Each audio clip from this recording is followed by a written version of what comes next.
lost? Terrible. I mean, just all around. That is an all-around loss from coaching staff right on down to the effort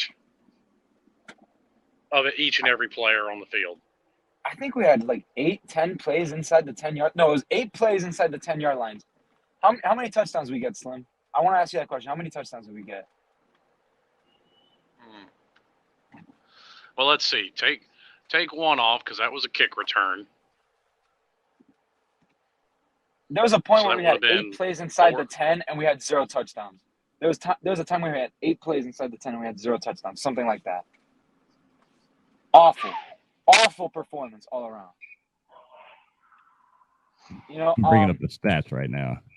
I was there, and you know, first defensive possession, they drive to midfield, they punt it. You know, I was like, okay, you know, settling in, but they made a few plays, got a few first downs, but we forced a punt. Good job. What happens? TVD forces a throw, and this is something we've been seeing all year from TVD. He doesn't read defenses. He doesn't. He goes to his first read, and no matter what, it doesn't matter who's there. It doesn't matter if the receiver's triple covered. He's throwing it to there. And it's like, God damn it, man. How are you going to be a first-round quarterback? Because he has talent. We've seen it. We've seen him shred defenses. But how are you just going to always go to your first read no matter what? And he cost us because, I'm sorry, after those first 2 picks, that's where the game was lost because Middle Tennessee had all the momentum. The powerhouse, Middle Tennessee, a team we've never beaten. 0-3 against Middle Tennessee State. We've never beaten them. That's a hard pill to swallow right there. Never beaten Middle Tennessee. And I mean, I'm gonna push back on that a little bit. TBD doesn't go to his first read every time, and actually, Almost as a matter of fact, that's what ends up leading to most of his sacks is him taking a little too long to go through his reads. Either that or should I say his offensive line not standing up. Now, they only got a couple of sacks today, but they were in his face almost every other play. Yes, and the running game was awful running game. Awful. Going into the fourth quarter, we had 2 yards of carry.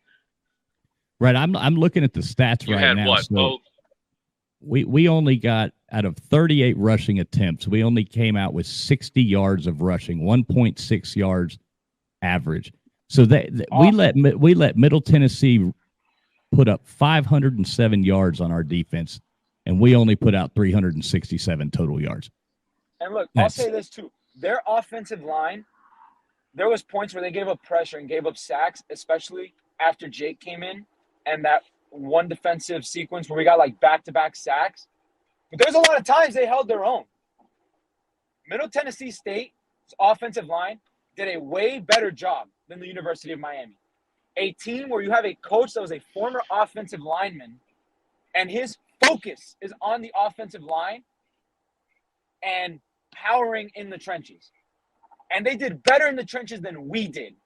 Oh, they manhandled us. They manhandled us in the trenches. And, you know, hats off to Middle Tennessee State. You know, if any of them hear this, good job, guys. I mean, you went down there and just kicked our butts, and good for you. I mean, that's, you know, hats off to you.